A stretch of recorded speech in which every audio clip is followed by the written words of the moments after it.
Iran's nuclear enrichment capacity and a stop to the nuclear threat posed by the world's #1 state sponsor of terror. Tonight, I can report to the world that the strikes were a spectacular military success. Iran's key nuclear enrichment facilities have been completely and totally obliterated. Iran, the bully of the Middle East, must now make peace. If they do not, future attacks will be far greater and a lot easier. For 40 years, Iran has been saying death to America, death to Israel. They have been killing our people, blowing off their arms, blowing off their legs with roadside bombs. That was their specialty. We lost over 1,000 people, and hundreds of thousands throughout the Middle East and around the world have died as a direct result of their hate. In particular, so many were killed by their general, Qasem Soleimani. I decided a long time ago that I would not let this happen. It will not continue. I want to thank and congratulate Prime Minister Bibi Netanyahu. We worked as a team like perhaps no team has ever worked before. And we've gone a long way to erasing this horrible threat to Israel. I want to thank the Israeli military for the wonderful job they've done.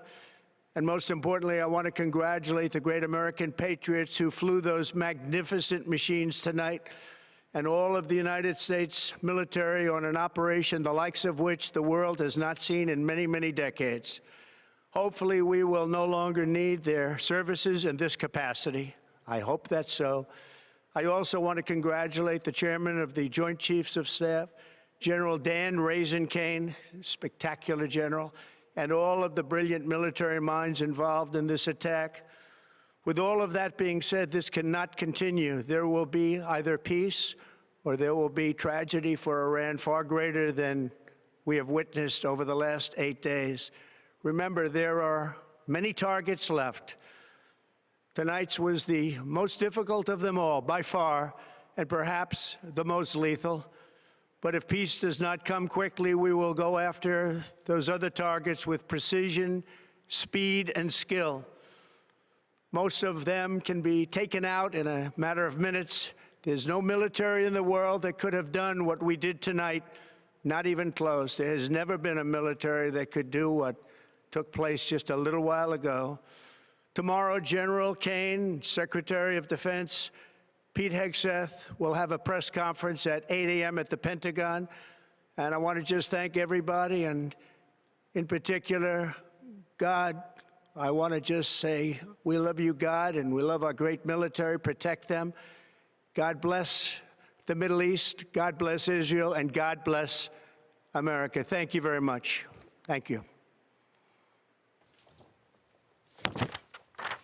We just watched U.S. President Donald Trump deliver an address after he acknowledged that U.S. participated in the bombing of 3 nuclear sites in Iran together with Israel. Here are some of the other things he had to say. He called it a spectacular military success. He called Iran the bully of the Middle East, saying Americans have lost so many people to roadside bombs and other attacks by Iranian proxies in the region.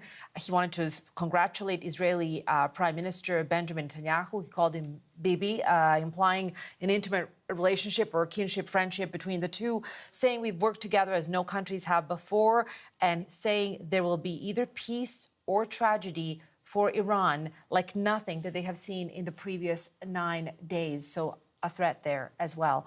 I want to bring in Karen Pauls from CBC's Washington Bureau. Karen, bring us up to speed with what we know so far about this U.S. attack. And I'm curious about your reaction from what we heard from Trump right now.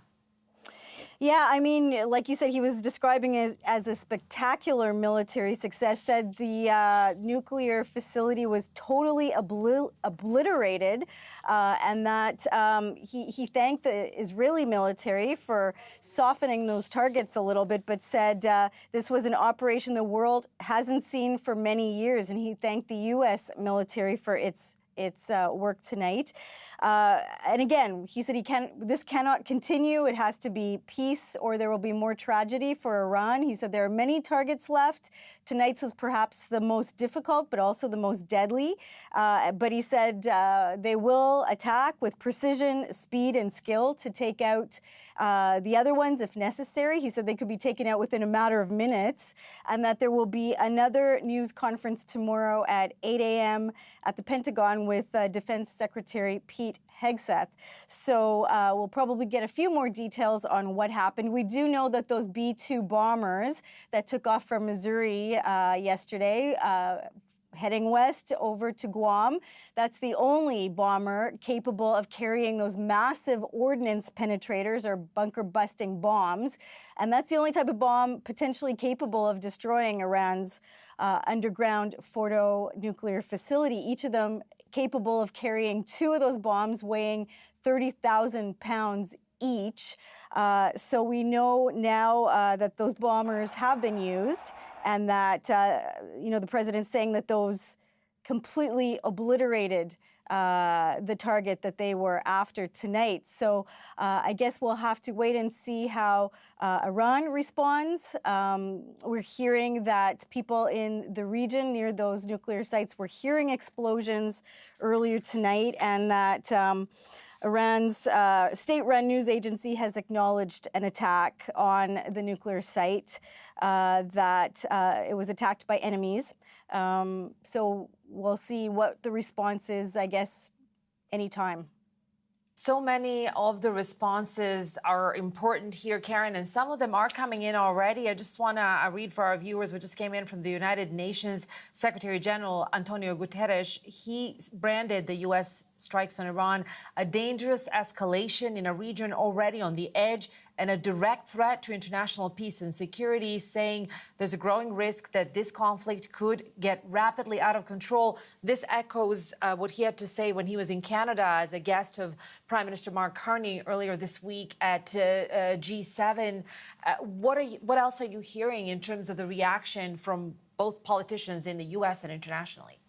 Well, yeah, and even yesterday, the UN Secretary General was asking for all sides to show extreme restraint. He was saying that this could create, we're rushing towards maximum chaos, so that there will be some reaction like that. But, domestically, we're hearing from Speaker Mike Johnson, who posted on X earlier this evening, the military operations in Iran should serve as a clear reminder to our adversaries and allies that President Trump means what he says, that the president gave Iran's leader every opportunity to make a deal, but Iran refused to commit to a nuclear disarmament agreement.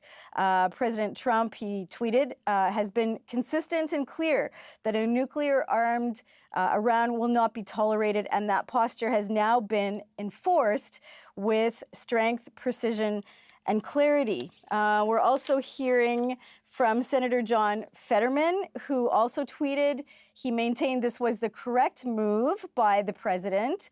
Iran is the world's leading sponsor of terrorism and cannot have nuclear capabilities, which is something the president just said in his address to the nation a few minutes ago.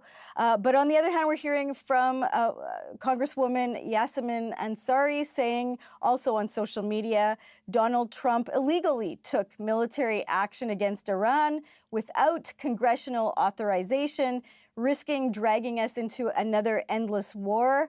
I am calling for an immediate emergency session of Congress to vote on the War Powers Resolution. And we know politicians here have been split, even within the Republican Party, some saying they wanted to see the president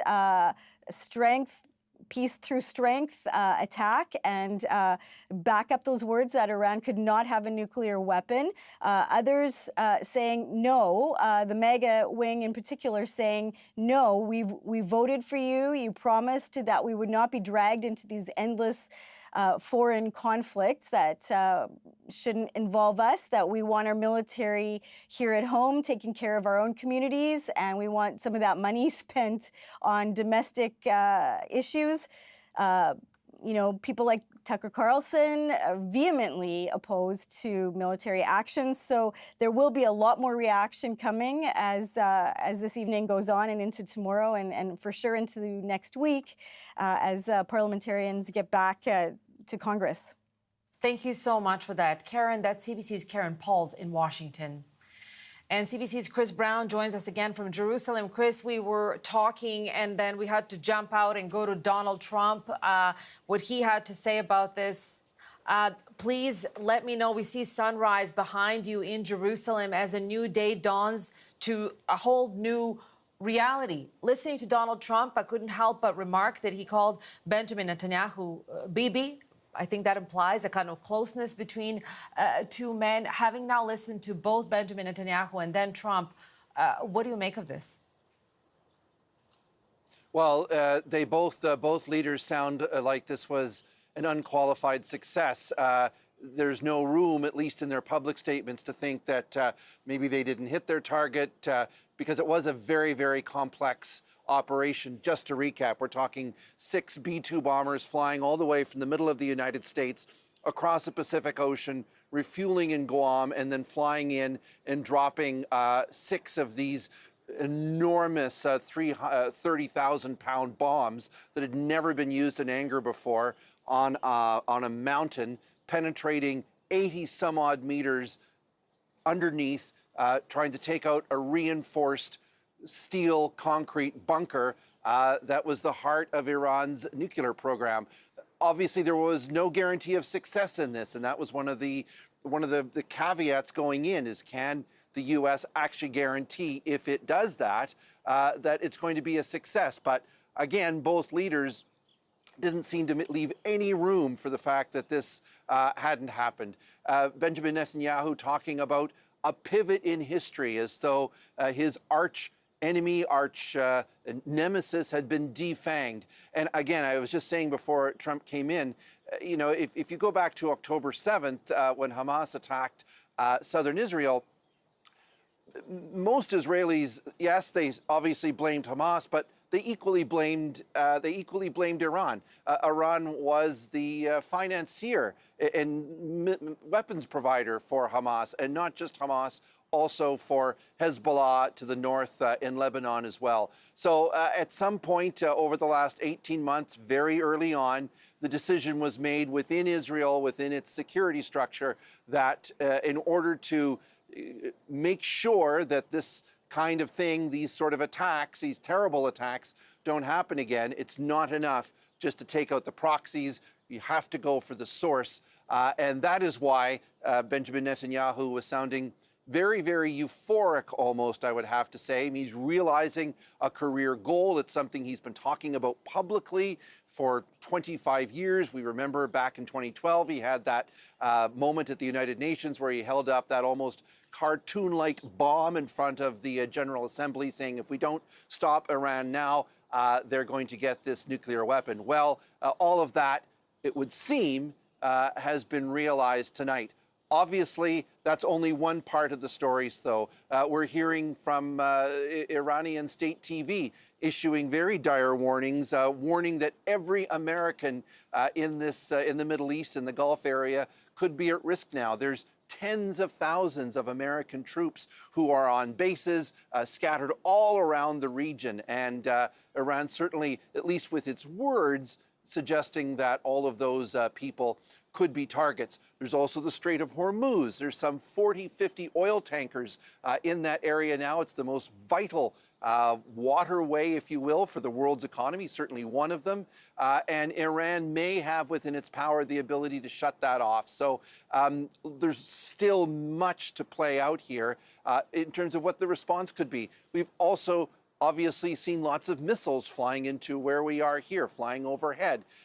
23 Israelis have been killed, thousands more injured, and it would have been far worse if people hadn't heeded the calls and gone into their reinforced shelters. So the missile threat is still very much alive. And what we have not seen are these short-range missiles that Iran has lots and lots of. You know, there are a lot of American targets, for example, much closer than Israel to Iran that they can use these short-range missiles on. So again, in spite of the, let's call it euphoria that you saw from Benjamin Netanyahu and certainly from Donald Trump, there are still serious risks and could be immense consequences from what we've seen. Chris, thank you so much for that. That's CBC's Chris Brown reporting in Jerusalem. And we have been walking you through this together with CBC News host Natasha Fata.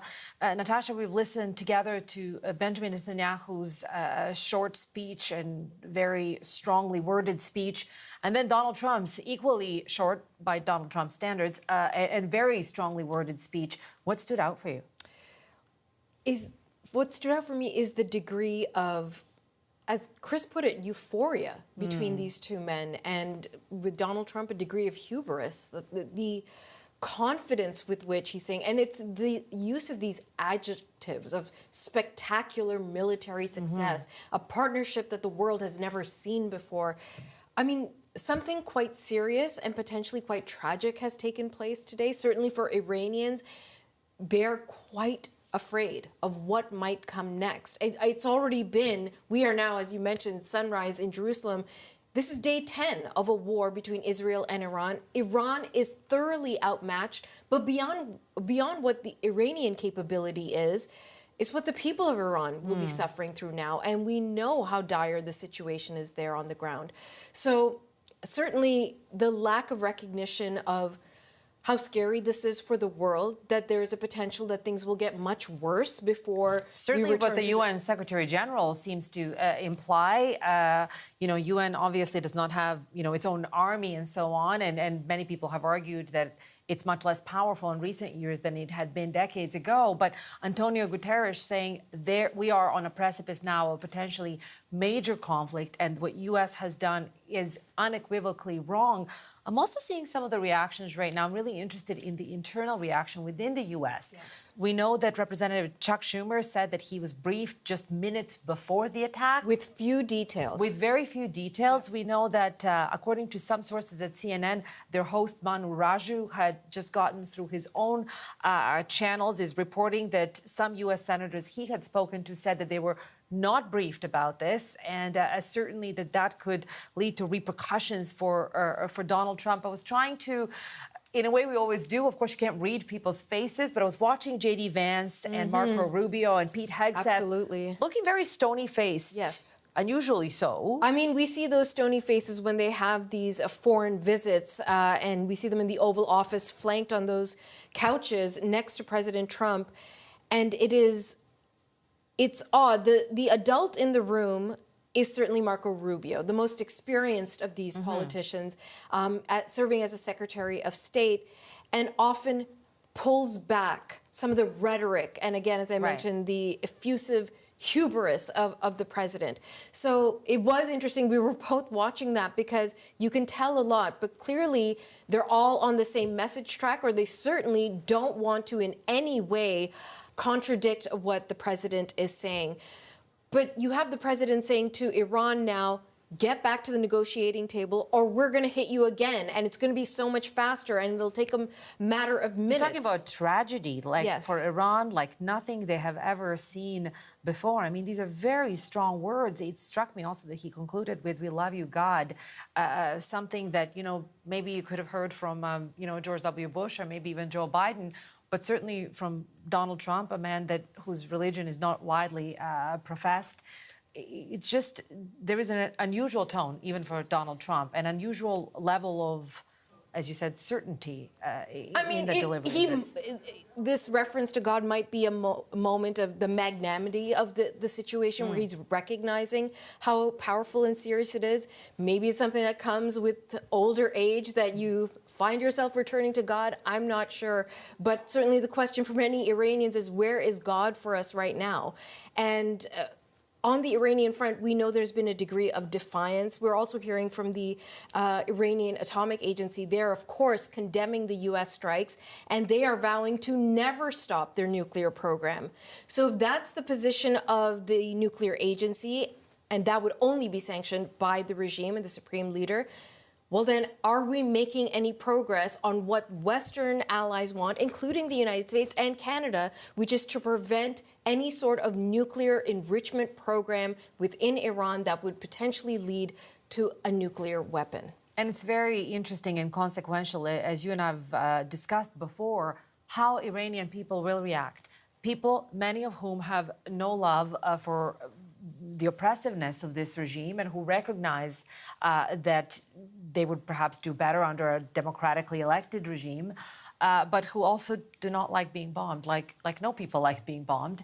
And where this is going to turn the will of Iranian people is, I think, something that's going to be really important to watch for in the upcoming days. I'm also curious about the U.S. reaction. I mean, we've seen, again, Tucker Carlson, not an elected official, but a very powerful MAGA voice. Yes. And certainly one of the ardent supporters of Donald Trump initially, who has been saying for weeks now, let Israel fight its own wars.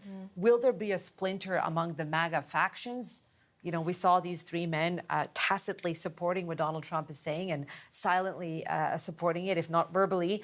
But, is there a broader break within the Republican ranks about this? And if there is, can that affect anything? Well, I think it's a break even for the president, because for so long he has campaigned in the first term after he was out. He said, none of these wars happened on my watch. It was peaceful during my, you can bet Ukraine wouldn't have been overtaken by Russia under my watch. There's no way Hamas would have done what it did to Israel under my watch. And here we are.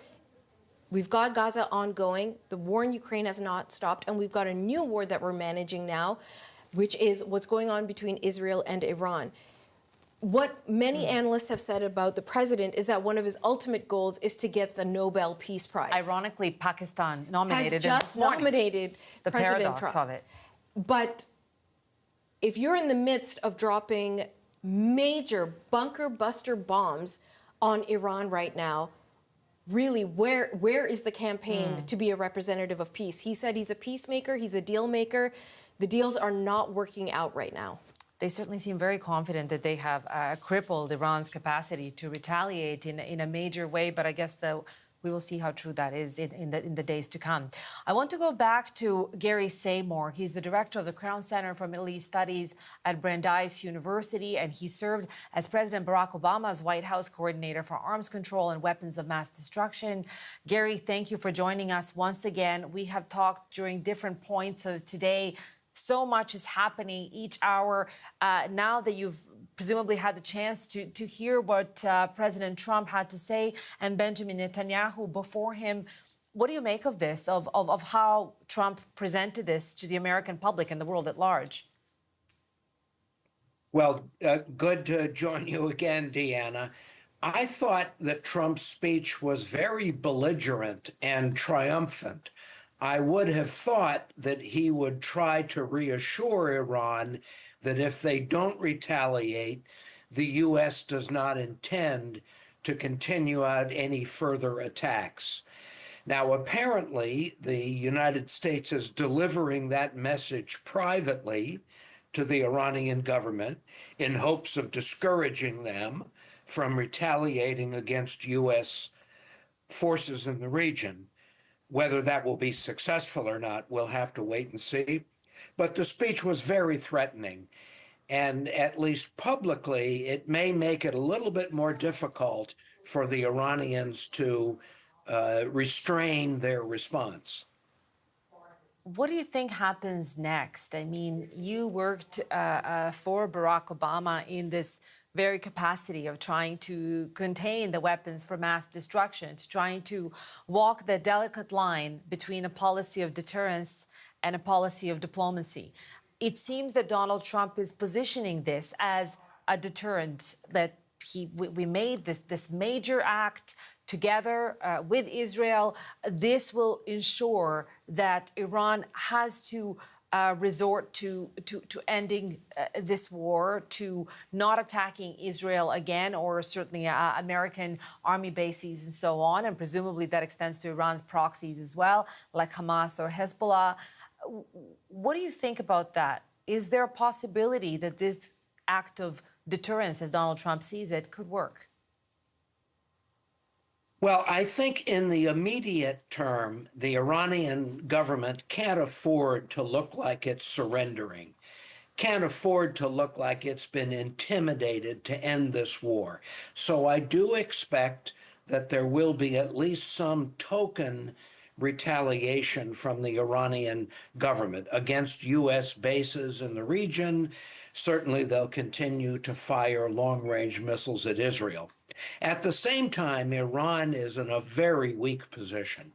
And if Iran continues the war, it's likely to be extremely damaging.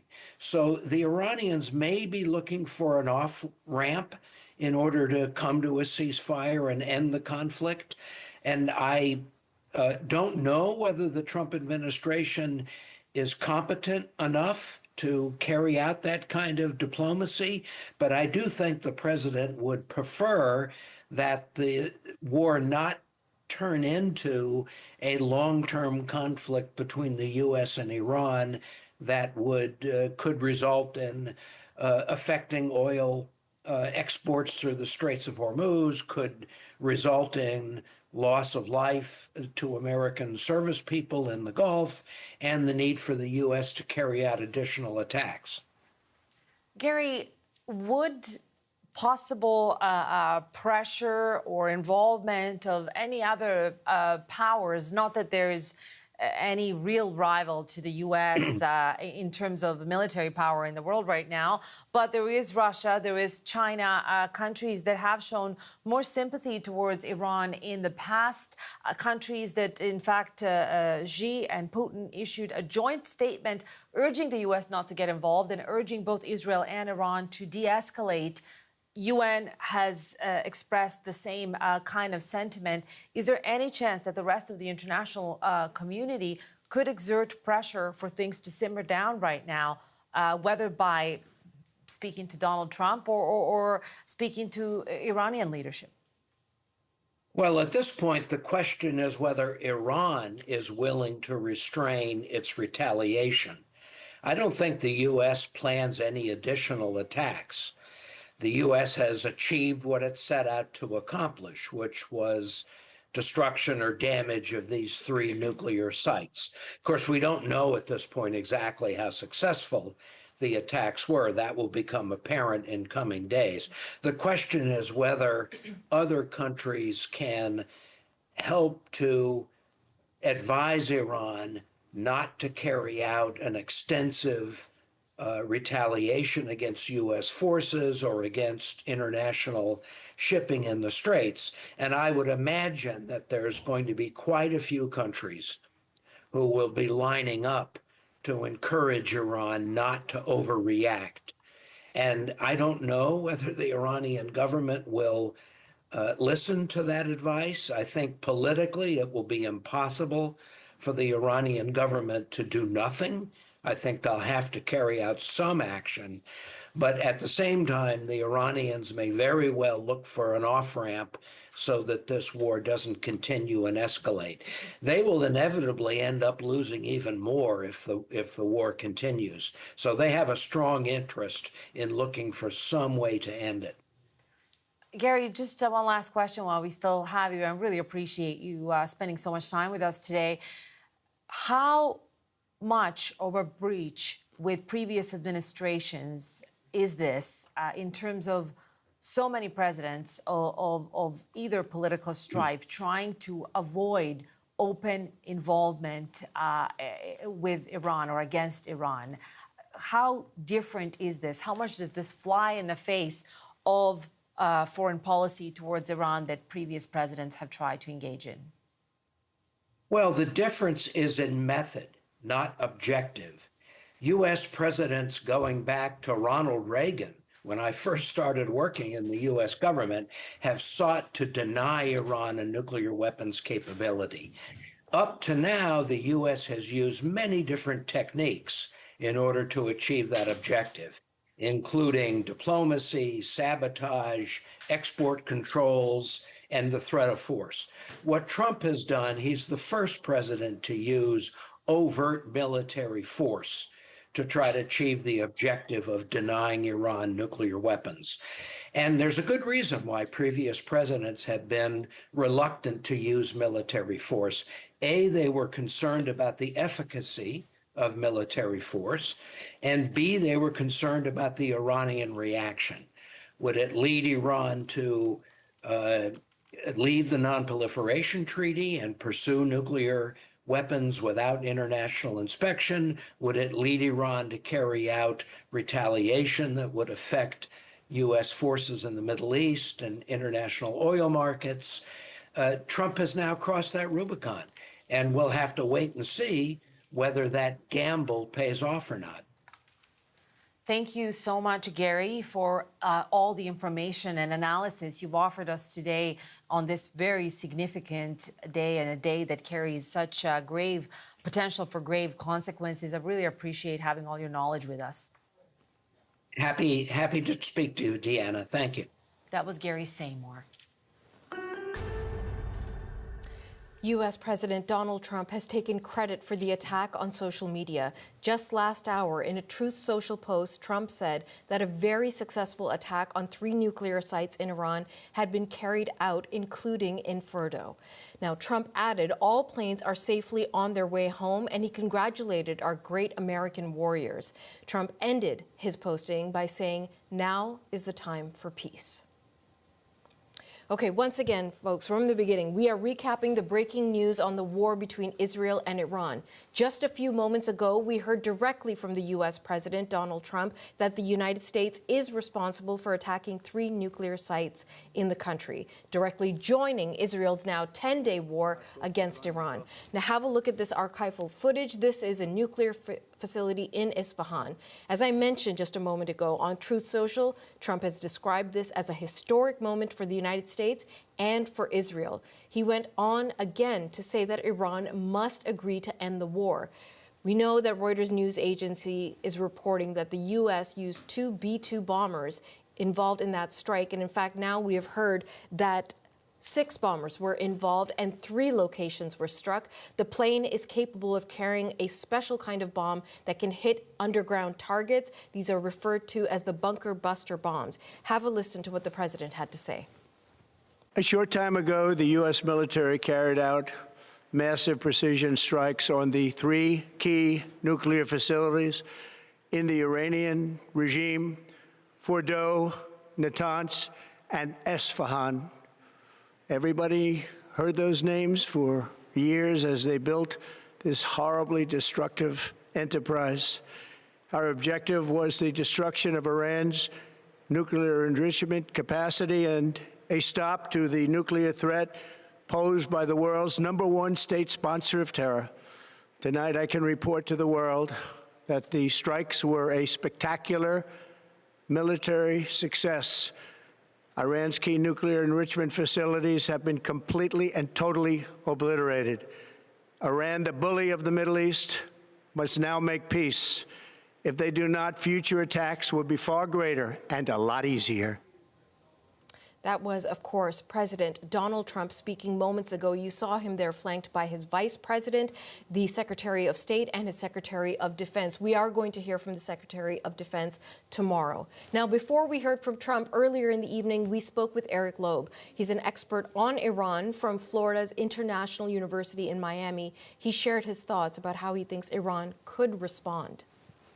We would expect to see some very strong statements coming from the Iranian leadership and officials in Iran about, and already we're seeing these statements coming out, calling this an act of U.S. aggression and enmity, and that the Iranians will take strong steps to retaliate, and we'll see if they actually follow through with tangible actions, whether it's striking at U.S. assets, military bases and personnel in the region, or even closing or disrupting commercial shipping and oil tankers in the Strait of Hormuz, which is a very important economic site. And then, of course, whether Iranian proxies will get involved, although Hezbollah was starting to dial up the rhetoric and was hit by Israeli strikes earlier this weekend. So they may be thinking twice. But the Houthis are, again, making strong statements as they've done in the past, and even taking action of disrupting commercial shipping in the Red Sea. even after in the wake of a ceasefire with the U.S. Just a couple of months ago. Can we measure Iran's capabilities at this point? Because they've been so beat up in the last year and a half with the ongoing wars taking place with Israel. And this is not the first time Israel has struck at Iran.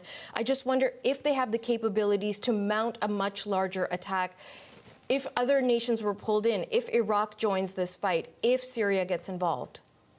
Well, it'd be unlikely that other regional actors would get involved, given the adversity they're facing at home with Syria's new government, with Iraq having instability since the U.S. invasion and occupation, perhaps trying to contain Iran-backed Shia militias from dragging Iraq into a conflict with Israel and the United States.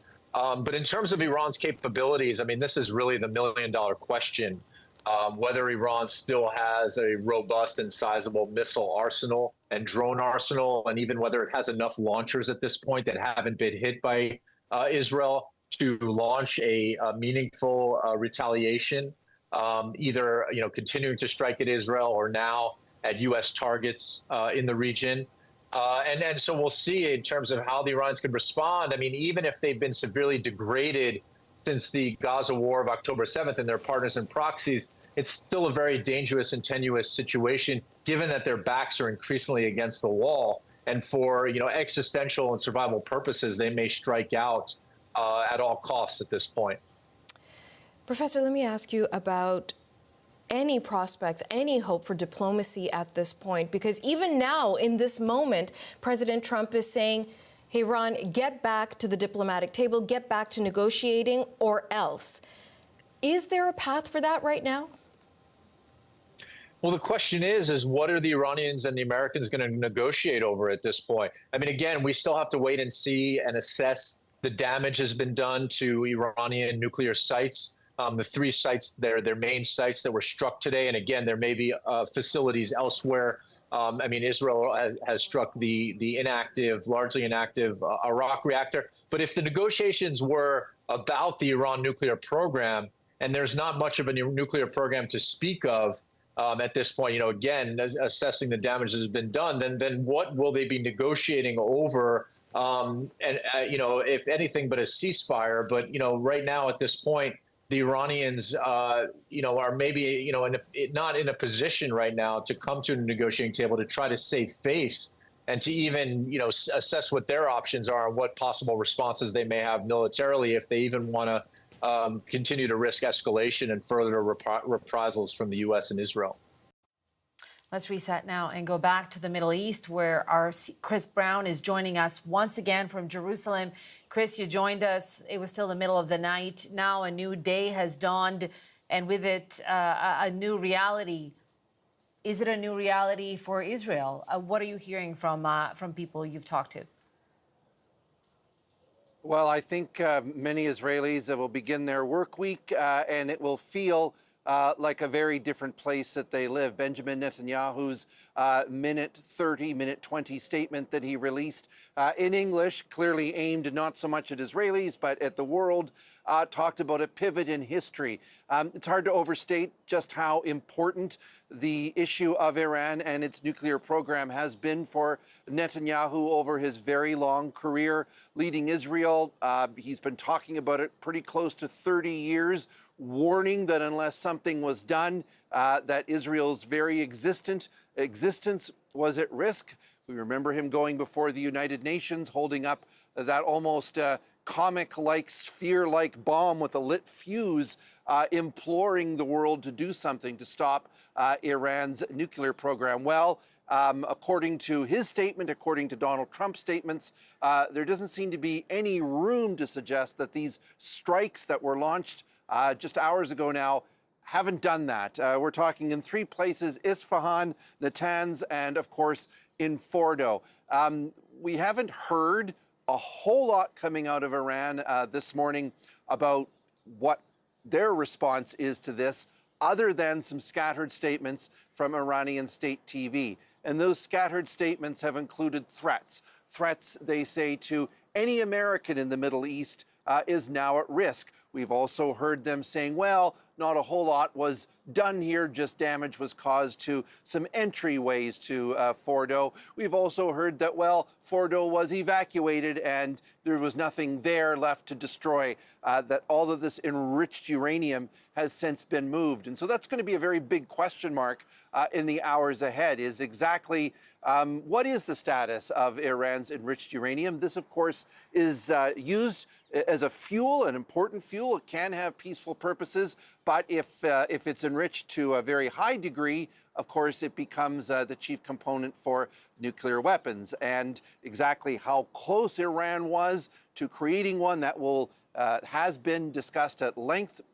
In some cases, some arguments we've heard, it could be months. Others believe it could have just been weeks. So has some of this enriched uranium survived? Where might it be? These are questions that are unknowable right now, but they're certainly left in the impact of the events of this evening. Here in Jerusalem and beyond in Israel, we've seen the Israeli authorities tighten restrictions on gatherings, for example. Schools are going to be closed. People have been ordered to constrain their activities as we wait and see what kind of a response Iran might have. Over the last 9 days, we've seen lots of ballistic missiles in total fired at Israel, but increasingly much fewer. For example, it's been almost 16 hours now since I think we've seen an alert, which is quite notable. There were about 100 missiles in the first few waves that came in the days after Israel launched this war. They gradually trickled down so that there weren't as many, but they're still causing damage. Some 24 Israelis have been killed and several thousand injured. And I should say those totals could have been much higher, but people really did seem to be heeding all of the warnings to go to their bunkers. Even in some of the high-rise buildings in Tel Aviv, there's reinforced areas inside the high-rises on every floor where people can go to keep themselves safe, for example, from any shrapnel. Chris, I want to ask you about some of the regional reaction. I mean, I'm waiting to see what more powerful players in the region, whether it's Saudi Arabia or Egypt, will have to say about this. But certainly the tone from the UN Secretary General Antonio Guterres is this puts the whole region in a very unstable position. There's a possibility of a greater regional war as allegiances are formed and other countries take sides. What do you foresee happening in terms of what we're going to see from the countries surrounding Iran and surrounding Israel? Well, it's a very obviously complex political mix going into this. It wasn't all that long ago that Saudi Arabia and Iran were fighting a war, but they seem to have patched things up. Saudi Arabia made it very clear it was not going to allow its airspace, for example, to be used by Israel for any attacks on Iran.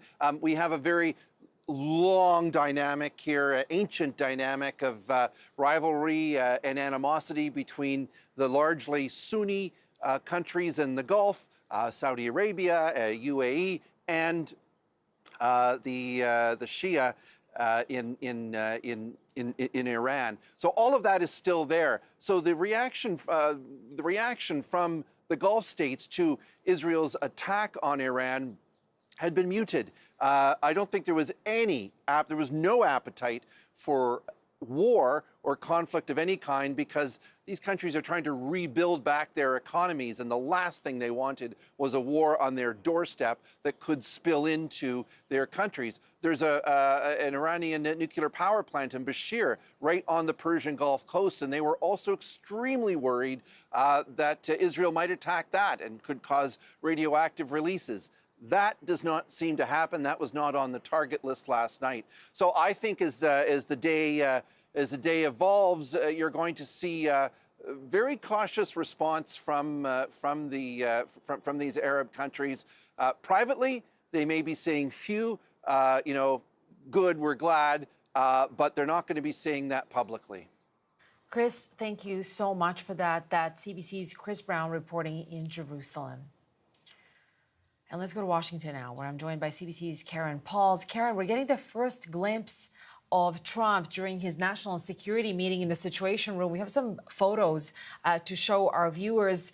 Certainly Trump, as we've probably not seen him before, he had staked out his claim as a president that will not be dragging America into another potential bloody and long-lasting foreign war. There he is with his Make America Great Again cap, J.D. Vance sitting next to him, Trump looking very serious, very decisive. What are you hearing right now, Karen, in terms of the reaction from the U.S.? Yeah, well, I mean, we knew that he'd come home from his golf course in New Jersey. He was meeting with his advisors in the White House just before 8 o'clock local time, that first announcement on social media. And then 2 hours later, his address to the nation, saying that this was a spectacular military success, that Iran's nuclear capabilities totally obliterated, that the bully of the Middle East was no more, and thanking the Israeli military for softening the target. We are starting to hear quite a bit of reaction. The UN Secretary General gravely alarmed, calling for peace, warning against escalation, and warning about catastrophic consequences for civilians, the region, and the world. He's saying there's no military solution here. There can only be diplomacy. Domestically, we're hearing Alexandria Ocasio-Cortez in a tweet saying the president's disastrous decision to bomb Iran without authorization is a grave violation of the Constitution and congressional war powers. He has impulsively risked launching a war that may ensnare us for generations. It's absolutely and clearly grounds for impeachment. That's Alexandria Ocasio-Cortez. Also, Congresswoman Yasemin Ansari saying on X as well, Donald Trump illegally took military action against Iran without congressional authorization, risking dragging us into another endless war. I am calling for an immediate emergency session of Congress to vote on the war powers resolution. But then on the other hand, we're hearing from people like Speaker Mike Johnson, who has also taken to social media to say that the military operations in Iran should serve as a clear reminder to our adversaries and allies that President Trump means what he says. The president gave Iran's leader every opportunity to make a deal, but Iran refused to commit to nuclear disarmament agreement. President Trump has been consistent and clear that a nuclear-armed Iran will not be tolerated. That posture has been reinforced with strength, precision, and clarity. We do know that there has been some division within the conservatives, within the Republican Party, some saying that they wanted Trump to follow through and take action because to back up his promises that Iran could not have a nuclear weapon. Others, particularly the MAGA wing, saying that they voted for this president because he ran on a campaign of not getting involved in endless foreign conflict, and calling on him to work on diplomacy, to make that the first priority and to keep working on that. And it seemed like maybe he was giving himself and negotiators a couple of weeks to come to maybe some sort of agreements that they could reach at the negotiating table. But he said up to 2 weeks, and it's just been 2.5 or 3 days now. And as we're watching this news unfold, we do know that there will be a news conference tomorrow morning, 8 a.m. local at the Pentagon. And hopefully we will hear a little more information, a few more details about what happened tonight. Not a lot of those details from the president during his address to the nation at 10 o'clock tonight. Karen, thank you so much for that. That's CBC's Karen Pauls in Washington. And for more on the U.S. strikes on Iranian nuclear sites, we're joined by Arash Azizi. He's a Canadian-Iranian historian and writer and author of What Iranians Want: Women, Life, Freedom. Thank you so much, Arash, for joining us as I look at the title of your book. Of course, we're talking about the protests that erupted in the wake of the police killing of young protester Mahsa Amini. When you're thinking about what is happening in Iran right now, and of course, it's very difficult for those of us in Canada to get clear information how people there are feeling. Obviously, they must be terrified, but what do you make of the latest developments?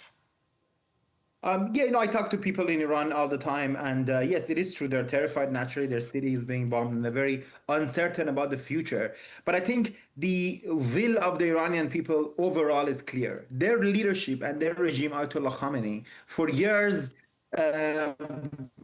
prepared them with slogans such as "Death to America," "Death to Israel." It funded all these groups. It rejected American its rejectionist foreign policy, continued fighting in the region. It has brought them nothing but international isolation, economic degradation, social repression, and now a war. Iran has been attacked by 3 nuclear countries in the last couple of years, and the United States is just the last one. So I think what people of Iran want is a ceasefire. They want the current war to end, but they also want a broader peace. They want a diplomatic deal. In the last 20 years or so, every time Iranians have gone to polls in the presidential elections, every time they had a real choice, they picked a guy who would have prioritized negotiation with America and a diplomatic deal. The last such case being last year when they elected President Pezeshkian. So I think they really do have a demand for peace, and the current, the new war with America, that's the real choice in Tehran now: whether to continue a broader war or whether to find a pathway to peace. And I think Iranians want the latter. But how much power can Iranian people really have in this situation? We know that despite the fact that there is an elected president, that so much of the power resides within the person in the office of the religious clerics, of Ayatollah specifically. How do you think the situation will evolve in the days to come now that U.S. has gotten itself involved in an attack on Iran? Indeed, the elected president has very little power, let alone the people who elected him. They have very little power. The power lies with the supreme leader, Ayatollah Khamenei. This is true, who has 86, has brought us country to this way. I'm born in 1988. This guy has ruled us since 1989, since I was 1 year old. Here's the one who has called all the shots. However, his power is not limitless. And I think there are many military, political, financial, commercial elites in the Islamic Republic in Iran who look at Khamenei and who see the disaster that he's brought our country and who want a different path. And I think, the will to peace can be imposed on him. Now, I'm not talking about the immediate thing.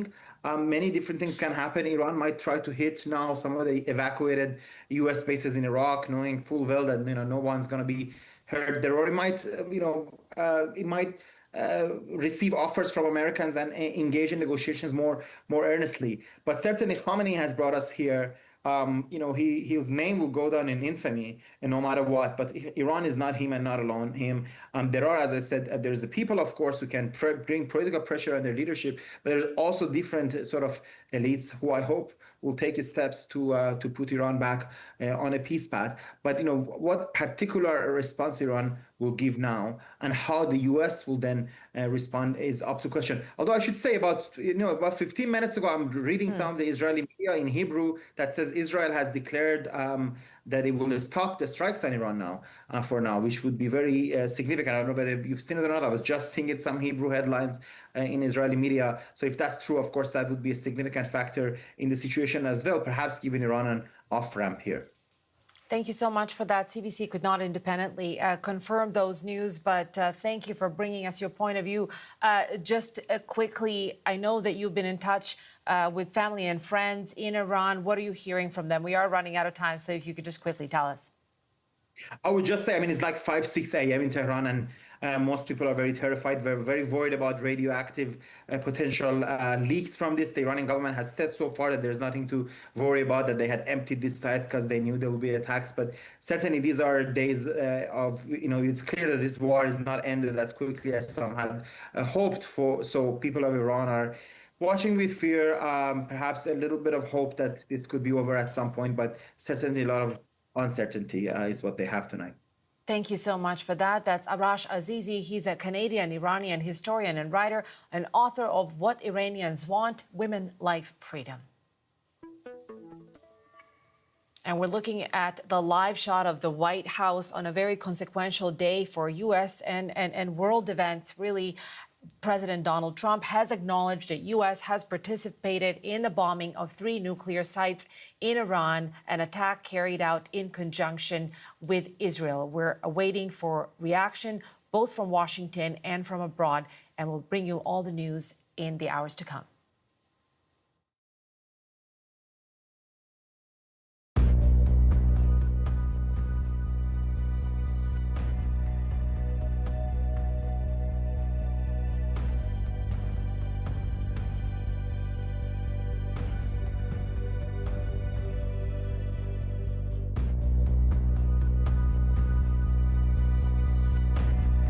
"100 years. It's a story written by Canadians. And at the 100 Years in Canada event, we're honoring our deep roots with employee pricing on most Chrysler, Dodge, Jeep, and Ram models. You pay what we pay with up to $11,800 in total incentives on the 2025 Ram 1500. And you can also get employee pricing on the 2025 Chrysler Pacifica, assembled by Canadians for Canadian families. Because for 100 years, you did.